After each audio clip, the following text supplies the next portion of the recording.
So what we're witnessing in Minneapolis is just a chilling display of ideological tyranny from people who seem to believe that they themselves are above the law. Take a look. As you can see, all these pretend Christians, all these comfortable white people who are living lavish, comfortable lives while children are dragged into concentration camps. You're living real life, nice lives with your lattes, doing absolutely nothing for your Latino and Somali brothers and sisters. You come here to a man wearing a suit. Is a preacher? Did Jesus wear a suit? Welcome to your modern, radicalized Democratic Party. Those are the people that support Mayor French Fry and Timmy Walz. Those are the people that love Mamdani and Gavin Newsom and AOC and the Squad and let's see, who else? Grandpa Bernie and Pocahontas.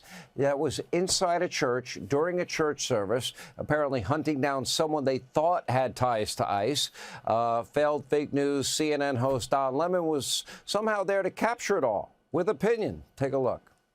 When you violate people's due process, when you pull people off the street and you start dragging them and hurting them and not abiding by the Constitution, when you start doing all of that, people get upset and angry. And if you remember what the Civil Rights Movement was about, the Civil Rights Movement was about these very kinds of protests. There's nothing in the Constitution that tells you what time you can protest. You can protest at any time. That's the whole point of it, is to disrupt, it's to make uncomfortable. And that's what they're doing. And that's what I believe when I say everyone has to be willing to sacrifice something. You have to make people uncomfortable in these times. Now, Lemon's claiming he was just there doing journalism, but after the so-called demonstration forced parishioners to flee the church, Lemon appeared on a far-left podcast, and he got his own shots in, just like he did in that fake news report. Take a look. I think people who are, in the religious groups like that, it's not the type of Christianity that I practice, but I think that they're entitled, and that entitlement comes from a supremacy, a white supremacy. I do understand that I'm the biggest name there. And I'm also, as I was on with my producers this morning, you and Kylie talk all the time. My producers were saying, I said, how did I become the face of this? And my producer said, Don, you're a gay black man in America, and you have a platform, and you're the biggest name. Of course, you're going to be the person that they single out, and they're going to make the headline because it plays to their base, and their base is full of racist, bigoted homophobes. All right, it's about race, it's about homophobia, it's about people and judgments about people being racist inside a church that are just trying to worship freely as they choose without being harassed this way. Lemon, other agitators, they are stalking people, harassing them because they might have ties, they claim, to ICE. There was a group of developers who were accosted at a restaurant. There have been multiple encounters with men simply because they drive large trucks or SUVs that people think resemble ICE vehicles. And after weeks of inciting a violent mob against federal law enforcement officials just trying to uphold the law, which is their job, and apprehend criminal illegal immigrants in Minnesota, they have gotten thousands of them, included among them murderers, child rapists, other violent criminals. You have Timmy Walz and Mayor Smallfry don't seem to have any interest in defending innocent Americans in Minnesota who are being stalked, intimidated, assaulted, harassed by violent left-wing agitators. Not a peep. How about get the hell out of Minneapolis or get the hell out of Minnesota? Don't expect it if they're going into a church because there are judgments there. Instead, Democrats like Congresswoman Omar continue to pour fuel on the fire. Take a look. And it is appalling for Americans to have to carry their citizen papers only to be told they are not sure if those papers are correct. I don't want to curse, but those of us who escaped places like that, the one place where we thought we would never experience this is the U.S. states, and we should all be ashamed. And you have wannabe governor of California, Eric Fang Swalwell, is even vowing to revoke ICE officers' driver's licenses. The same Eric Swalwell who wants all the illegal immigrants to have easy access to the very same licenses, but let's cut through the insanity, if we can, for a minute. Remember, something very important. The ICE agents who Democrats are vilifying are taking these criminals off the street. We have been scrolling the violent criminals that have been arrested because of their bravery every single day. Take a look. You're reporting. We're here to arrest a child sex offender. And you guys are out here honking. Oh, we're not. No, we're pressed. No, we're not. That vehicle right there is honking and impeding our investigations while we're trying to arrest a child sex offender. That's who you guys are protecting. Insane. It's insane. That would be true. ICE has removed over 2,700 criminal illegal aliens just from Minneapolis, the city, and way more, thousands in Minnesota. Take a look at your screen. These are people convicted of murder and rape, child sex crimes, assault, many other horrific crimes. Why on earth are Democrats trying to protect those criminals? That guy asked the right question. Why do they want them in our country? How many Americans need to get murdered, raped, victims of violent crime before the Democratic Party ever returns to sanity?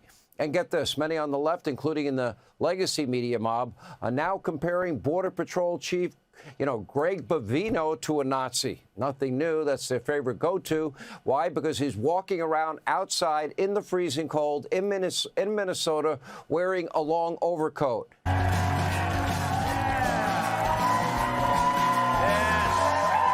Thank you. Yeah. And we don't even own an applause sign. Good evening, everyone. Well, Nancy Pelosi appeared drunk at the memorial for Grateful Dead co-founder Bob Weir. In her defense, she's been following the Dead for a very long time. Good joke. A little wordplay. Anti-ICE protesters in Minnesota are using the gay dating app Grindr to try and expose ICE agents, but so far they've only been able to match with one guy.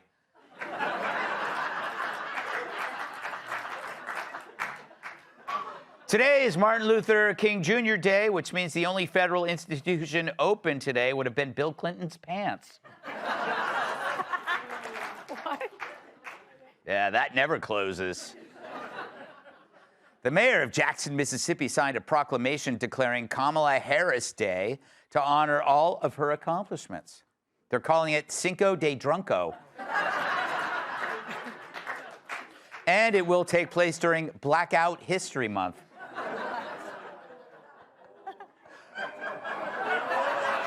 Such a good joke. I like that joke. I like that joke, Tyrus. No, it wasn't you, Greg. It was them. Fine. Kamala was also awarded Jackson, Mississippi's key to the city, which was offered right before they took her keys to the car. Washed-up newscaster Don Lemon was spotted lecturing a pastor after a mob of unhinged protesters stormed a church in Minneapolis. It was there he told parishioners they weren't kneeling properly.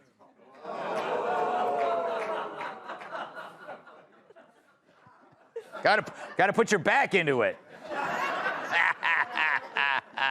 It makes a difference. Yeah. The House Oversight Committee is looking into how Ilhan Omar and her husband went from being nearly broke to having $30 million in just 1 year. But she credits her financial advisor. Today is music icon Dolly Parton's 80th birthday. I know. Oh, it's okay. She can't hear you. If only she could get close enough to her cake to blow out the candles. And finally, French President Emmanuel Macron appeared in public wearing sunglasses, claiming he had a minor issue with his eye, denying rumors that he accidentally walked into his wife's penis.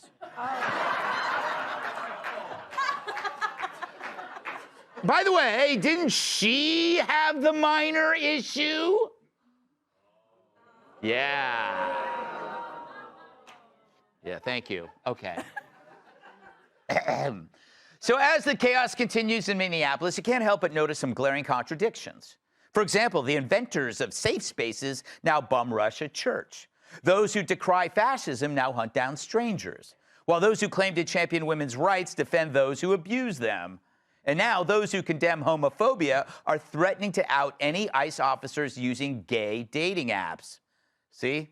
This is why I just leave my phone number inside bathroom stalls. Old school. But this isn't about ICE. You fall for that debate, they win. It's how a child arguing about bedtime wins because it prolongs the time they stay awake. But everything's collapsed into an omni-cause. Borders, climate, cops, Gaza, Trump, it's all one shapeless tantrum. They'll demand vegan burritos, then complain it's cultural appropriation.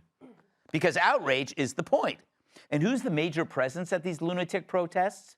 Let's ask the New York Times, who finally discovered the phenomenon the rest of us know as awfuls, affluent white female liberals. It's not even an insult, it's just a diagnosis.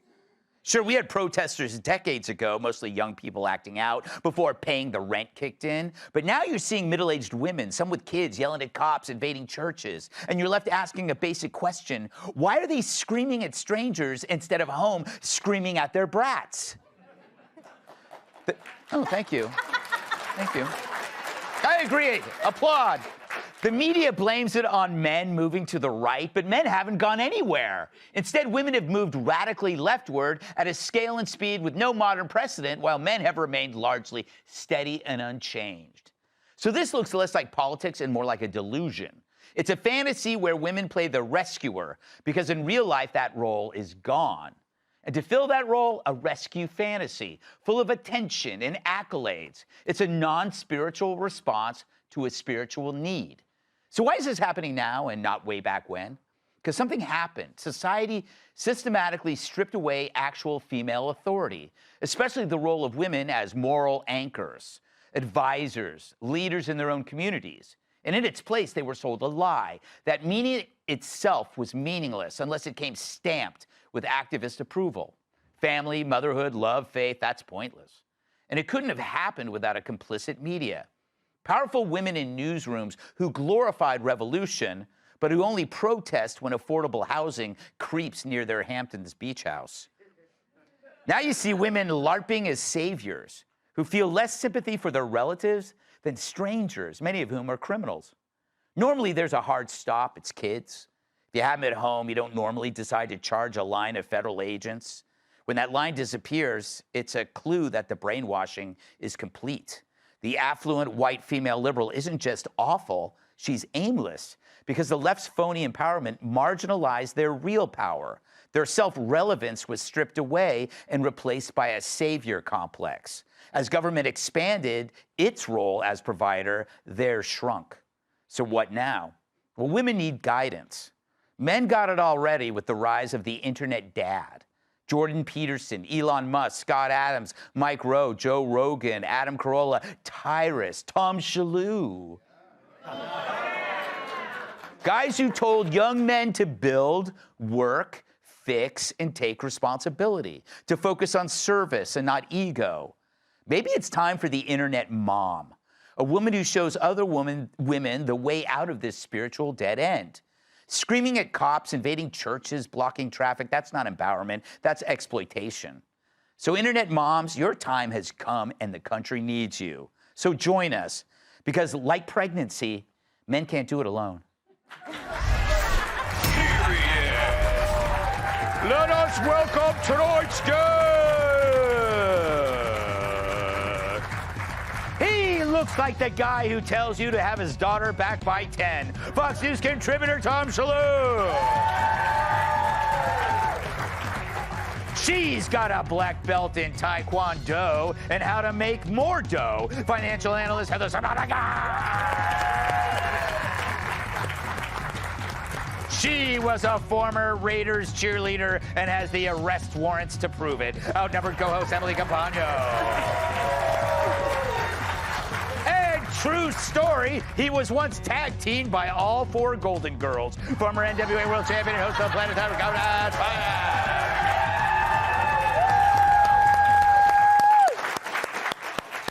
Tom, always good to see you with that little zip-down cardigan sweater of yours. Yeah. Yeah. I'm glad you're coming to me first, Greg. It's Why all wouldn't about. I? Yeah, you go hard on the women, and the women are crazy, aren't they? Shalou, join in on that. I loved your guy. You know, all those guys there. I'm glad. And then you put me and Tyrus in there with that great Hall of Fame. But don't you know? Isn't it interesting? Okay, so if you're a guy and you want to look for guidance, you can find it. But what about a woman? Like, where do they get guidance from? They have their peers, which are often, you know, competitive. Yeah. And then you have these other women that are bat crazy. Yeah, exactly. That's the medical term. They're out there, though, and I follow some of them. You know, Peachy Keenan, you know her? Yeah. You know, I follow a lot of these women, and these crazy women who are out in the streets, they need to find influencers to, you know. But nothing stands out, Tom. I know. And these women, it wasn't just that you did the gays story about the gays going on Grindr. Yeah. Women are doing it with other dating apps. There's that group in Massachusetts. You sent me the story today. Yeah. The women in Massachusetts, they said they organized a group and they're trying to date these ICE agents so they can dox them. Right. And I was like, I want to reverse it on them. Like set up a fake profile of like a really good looking ICE agent. And then you sting them like Chris Hansen style. Like I walk out and I'm like, you made a date with this ICE agent? It's really a 13-year-old boy. And then just me with like a lollipop and a beanie, like. You know, but I would tell these women that are doing this doxing, if they really meant it, they would have to sleep with the guy to entrap him. You need to have sex with the ICE agent before you can actually do it, and just to see how much they're into this cause. I thought you were for ICE. I'm saying only the hot ones. supporting ICE. Only the hot ones. I know. I'm sorry, run that picture back. Show me the one. Heather, what do you think about this political split? How, like, the New York Times is saying, like, oh, it's guys moving right. Guys are basically apolitical. They don't, like, sports is their politics. Yeah, I mean, right. Sports is their politics. I don't know who has so much time. Are these people not working? Yes. To set people up on these apps to secretly expose their private parts or whatever they're doing? They're posting. How do you know that that's what they're doing, Tom? Well, I'm not there. Yeah, Tom, that's an excellent question. I'm just looking, It's kind of like. So, well, to your point, during the intro, studies show that the majority of the younger liberal women have mental disorders. Yeah. So I think that, and that's not me, personal opinion, saying that. That's what the data shows. So I think that has a lot to do with it. And going back to they're exposing ICE agents on these dating apps. There are two reasons for these mental disorders. You probably don't have a job, so you're dependent on state welfare. Also, number two is that at the end of the day, the disbandment of families. You were talking about the women that don't have children. I think at the end of the day, if you have a family to go home to, but some did have families. The woman that died had kids, dropped her off at daycare. Right. Well, what kind of mom are you being by putting yourself out there and protesting? I want to make sure if I am a mother, that I come home to my child, I'm not dead or in jail at the end of the day. We want to make sure that if you're a mom, you go home to your children. That should be your first priority. Family first at all times. Yeah, but see, the modern culture, the media academic complex said that was a patriarchal structure and you don't need men, you shouldn't have kids, you should just lead your life. That's the problem. And government is your daddy, government's your daddy, and activism is your meaning. Emily, I don't want to write all these women off. That's why I brought up the idea of internet moms, is the idea that maybe there's a way to get them out of this mess. I know, I've been thinking about, like, what defines influence and how deep does that run into a human? Because to me, there's no lack of influence in general. Right. We have people that are centered and their foundation is faith and God. That's an example was me. So I am unaffected by these earthly things. I know exactly where my moral compass is and what grounds me. And I have the pleasure of coming from a family that told me every day who I was. So I derive no value from what a guy thinks about me or what social media says about me or what I see in the mirror, right? But then you have all of these people that are clearly susceptible to other forms of influence because they have rejected outright and come after. Think about that whole faction of trad wives, traditional wives that say, I love being a mom and I love caring for my husband, I love running the household. And they've clearly rejected the strong, powerful women in the workforce. People like me, they like to vilify for saying exactly what I think and backing it up with facts, right? We are fascists and racists and all the like. They have issues clearly with women that go to work and keep their head down. They're worshiping the algorithm. To me, the irony is that these women pat themselves on the back and say that they are free thinkers or independents, but they are slaves to an algorithm concocted in probably the CCP or by some dork in the peninsula that tells them...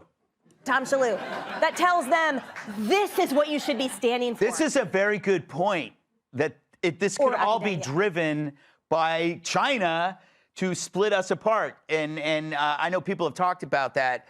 Tyrus, isn't it exciting to see the New York Times discover a word that's 2 years old, like offals, and then call it a slur? Yeah, you know, I think the problem, and this is not going to be very popular, but I don't care. It's your problem. It's the average man's problem and society as a whole, because we have built the structure to where women always get a pass. And what I mean by that is no one ever says a woman's a loser. If a woman has no job and no money, an successful man will still marry her. Oh, I never thought of that. If a man has no money, he's a bum. He's a loser. He's embarrassing. If he shows up and looks like they're like, look at that loser. When a woman does it, they go, oh, it must have been some man who did it. So there's, But she's got to be hot. No. No, really? No, and what we cannot do, and until we're able to do, is it needs to be okay to say they are losers. Those women are losers. They want to be this way. They think, because life, this is the problem sometimes of being in a country like America. You don't have to try.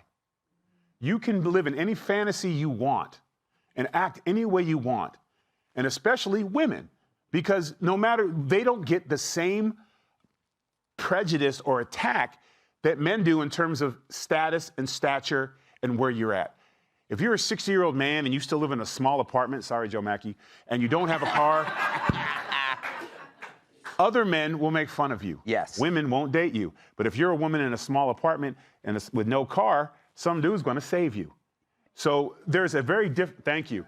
There's a very difference because we need to finally start going, you're unsavable, Greg. Yeah. This is who they are. Yeah. The difference is they have a lane now. Yes. It's just like before, pedophiles had to be in a car and hide and wine coolers and Snickers. Now they have the net. Yeah.